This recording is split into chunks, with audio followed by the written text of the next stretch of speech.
Goeienaand, good evening, fellow South Africans and citizens of the world. And there is a very, very insightful opinion piece that's been published today. The High Court's ruling on school feeding schemes, standing as an emblem of how President Cyril Ramaphosa's COVID-19 response has gone depressingly awry. If the blistering indictment delivered by Judge Sulet Potterill against one of the government's most shameful lockdown rules doesn't spark deep introspection in the halls of political power, nothing will. In a 54-page ruling in the Pretoria High Court on Friday, Potterill found that Basic Education Minister Angie Motshekga and 8 provincial education heads had breached their constitutional duty by freezing the school feeding scheme, which feeds 9 million of South Africa's 20 million children. That's how incredibly poor South Africa really is. Think of that. Nearly half of the children in South Africa need to be fed at school to get food. Anyway, she said, a more undignified scenario than starvation of a child is unimaginable. The morality of a society is gauged by how it treats its children. Hunger is not an issue of charity, but one of justice. The degree of the violation of the constitutional rights is thus egregious. It's yet another devastating ruling, laying bare how badly the government has fumbled its role during the lockdown. And it's echoed many of the same themes as Judge Hans Fabricius' seminal ruling in May over the failure of the government to hold anyone accountable for the death of Collins Koza at the hands of the army. Potterill's judgment sketched a picture of a government entirely indifferent about the face of the country's most vulnerable, a view not held by Motshekga's argument that she doesn't really have a constitutional duty to feed the children anyway. It was alarming that she fought this case in the first place, given how fundamental the school nutrition program is to the country's backbone. It provides food for half of all children in South Africa, 3/4 of all learners, and 1/5 of South Africa's population. As one parent put it in an affidavit for this case, when they were fed at school, this was not a worry for me. When my children ask for food, it upsets me because I cannot always provide enough. But it wasn't just the apathy that troubled the judge, it was the untruths too. Motshekga tied herself in knots when she tried to argue the program was being implemented. Said Potterill, making such a statement under oath when the common cause facts show the contrary is surprising and disturbing. Well, let's face it, the ANC members of parliament, they cannot lie straight in bed. They are just a bunch of evil, corruption-laden, incompetent fools. They're there just because they happen to know the right people. This is how it works in South Africa today. Not because they've got the actual competency. No, that's way down the ledger. Don't worry about that. Forget about that. Elsewhere, 7 of the provinces swore that by the 22nd of June, all learners would receive food, but actually by that date, 6 of the 9 million children remained unfed. Since the department can't be relied on to keep its promises, the judge has now ordered there be judicial supervision of Motshekga and her MECs to ensure they implement the feeding scheme, another embarrassing stamp of disapproval. For a government to have to be ordered by a court to feed starving children is the most shameful moment of the lockdown.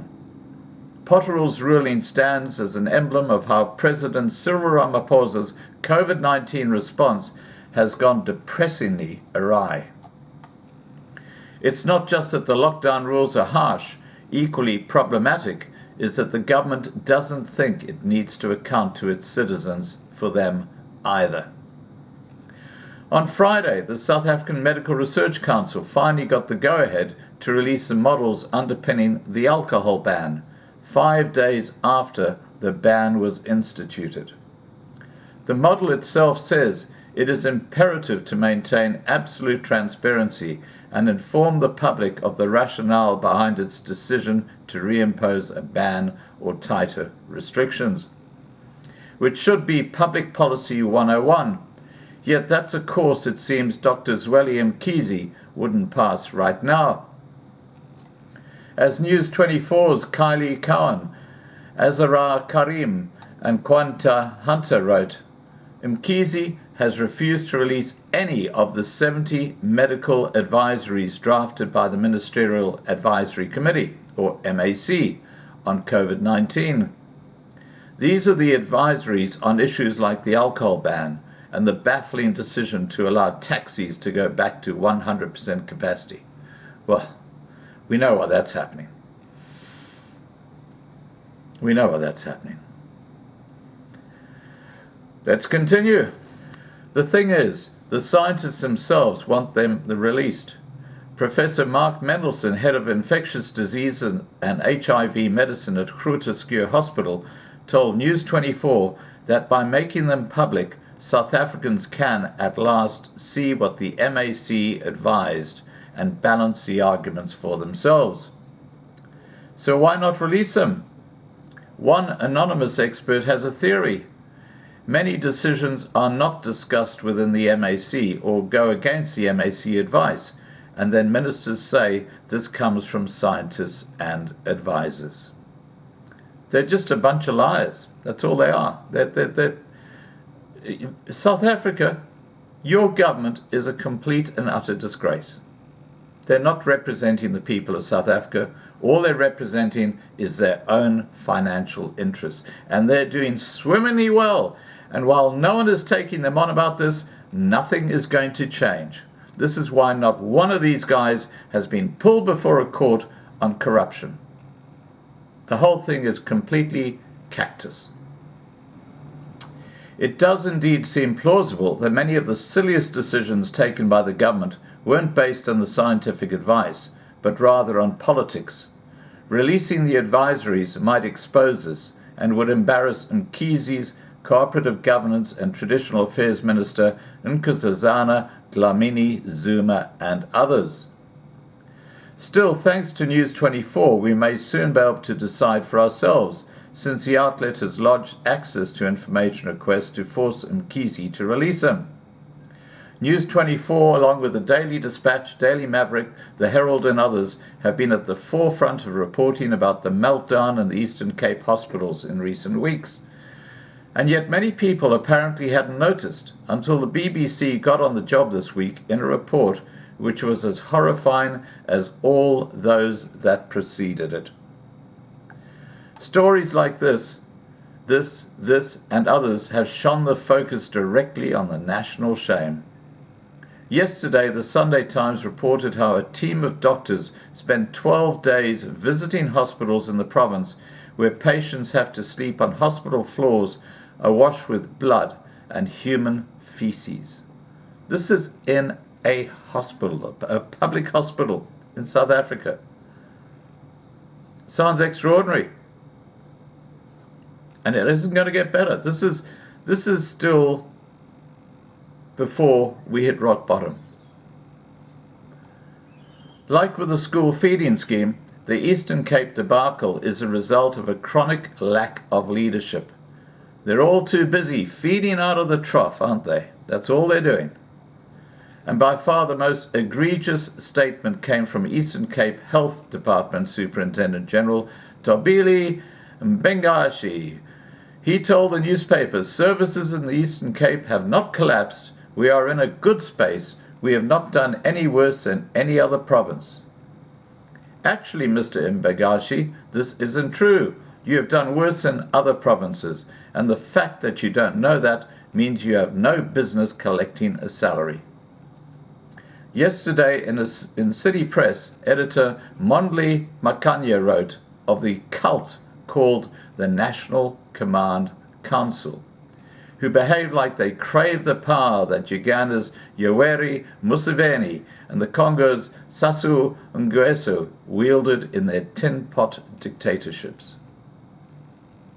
If you're looking for evidence of this, look no further than Dlamini Zuma's statement this week that it is our responsibility to call the police when we see people with alcohol. She's wrong, of course. You're allowed to drink alcohol, just not to buy it. But it has shown her true colours. Dlamini Zuma should be freed to go back to her real calling as a matron at a stuffy high school where no smoking, no drinking, and back home by 9 p.m. is at least a proportionate request. But then if Dlamini Zuma is acting like this, it's because, as former FM editor Barney Mtombodui wrote, she's doing whatever she wants, with Ramaphosa reduced to a bystander. What is the point of Ramaphosa's presidency? What is its raison d'etre? What's the point of seeking power if you're unwilling or incapable of using it to tackle issues crying out for attention, he says. Lack of leadership is a diagnosis reached by Mkhabisi Jonas, writing in yesterday's Sunday Times. He said, "We are realizing with horror that our state is not fit to meet the challenge of COVID-19. The real danger is that alongside the mounting socio-economic decline, we have run out of ideas." Jonas's article is bracing but excellent. He talks about the countries ruled by populists which have descended into chaos, i.e. Brazil, the US, and the Philippines, and those passing the stress test like South Korea, New Zealand, Australia, Rwanda, and Ghana. At its heart, Jonas's article is a plea, yet another one, for Ramaphosa to please just show a little leadership at this point. Even the barest amount will do. Now, clearly, Hippo Eyes has completely lost it. He's as happy as Larry. He's got all these billions of rands that he can play with, and he's probably moving offshore as I speak, because he knows that South Africa is about to implode. Please remember to subscribe to be kept informed. Ring the bell for the updates. Please like this video. Please share this video. And above all, please stay safe. Bye for now.